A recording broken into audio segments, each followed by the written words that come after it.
vamos então terminar, né, aquela conta. Eu peguei a mesma conta que a gente parou ali, né? Menos 1, mais ou menos raiz de menos 39 sobre 2. Então, como é que a gente ia proceder nessa conta? Agora que a gente viu o estudo do discriminante, a gente está ligado que isso é uma parábola de concavidade para cima e que essa parábola não vai encostar no eixo x, né? Porque a gente caiu no terceiro caso, o caso do delta ser negativo. E nós sabemos que onde encostamos no eixo y, que é o termo independente, é no 10.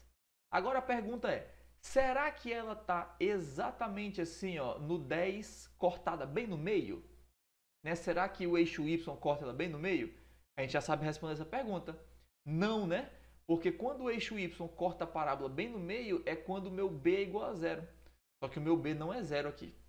Então significa que a minha parábola não está cortada bem no meio. Ou ela está assim, mais para um lado, né? Ou ela está assim, mais para o outro lado.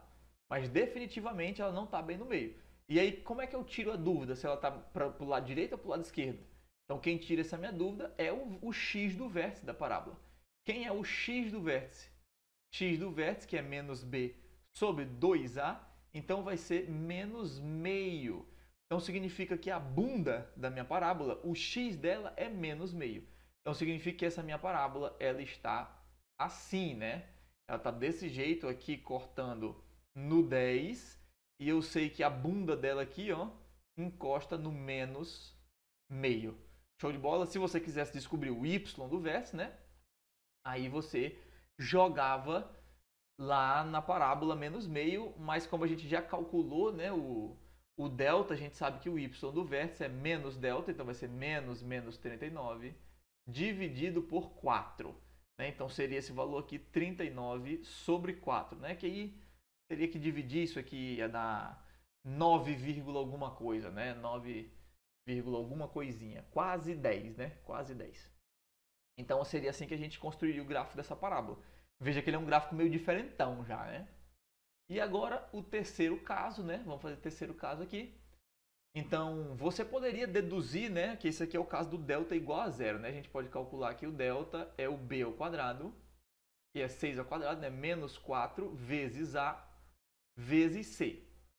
Então, veja que no fim das contas vai ser 36, aqui menos com menos mais com menos menos, né? Então vai ser 36 menos 36, que é zero. Mas você poderia até perceber isso pela soma e produto, né? Se você fosse um cara assim mais malicioso. Se você fosse pela soma e produto, você ia fazer soma é menos 6 sobre menos 1, né? Então a soma é 6 e o produto é C sobre A, então o produto é 9. Quais são as possibilidades de produto 9? 1 com 9, aí 2 não tem como, ou 3 com 3, né? Então, como o produto é positivo, as raízes têm sinais iguais, então seria mais 3 e mais 3, a soma das raízes é 6, né? Aí o cara pode ficar meio confuso assim, mas como é que as raízes é 3 e 3, né? O mesmo valor. Porque vai acontecer aquilo do vídeo passado, né? Teremos então uma parábola que ela só dá um beijinho no eixo x, né? Então a gente teria uma parábola tipo assim, ó. Desenhando aqui para você uma parábola tipo desse jeito aqui, né? Imagina aí, finge, né? Isso aí não é uma parábola, esse desenho que eu estou fazendo. Na verdade, ele pegou ali em cima, eu vou ter que fazer ele na mão, né? Fazer assim. Então ele só encosta aqui assim no eixo x e continua para cima, né? Opa, essa parábola tem concavidade para baixo, na verdade. É outra ideia. Então é assim, né? Ele só encosta assim no eixo x e depois continua o seu caminho, né? E esse lugar aqui que ele está encostando é no valor 3. Onde que ele encosta aqui no eixo y? É no valor menos 9, né? Que é o termo independente. E aí note aquela análise de ainda agora, né?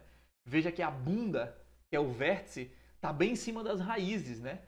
Então significa que essas raízes é exatamente o x do vértice. O 3 é exatamente o x do vértice, que é o valor dessas raízes iguais, né? E veja que no caso anterior, a bunda do gráfico não estava em cima do eixo x. Então significa que as raízes não tinham nada a ver com esse vértice aí, né? Mas agora esse vértice tem tudo a ver com as raízes, né? Então tem essa análise aqui, né? Você perceber que o x do vértice também é 3. E que o y do vértice é quando eu jogo 3 dentro da lei de informação, né? e que como 3 é uma raiz, significa que o y do vértice vai ser 0.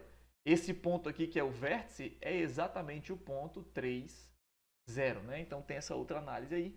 Então isso aqui é mais uma ferramenta aí para a gente conseguir construir uns gráficos mais diferentes, né? Ter uns esboços mais legais na cabeça. Então vamos seguir, que agora depois do estudo discriminante tem a forma fatorada, que também tem tudo a ver com gráfico, e a gente finaliza a ideia de parábola.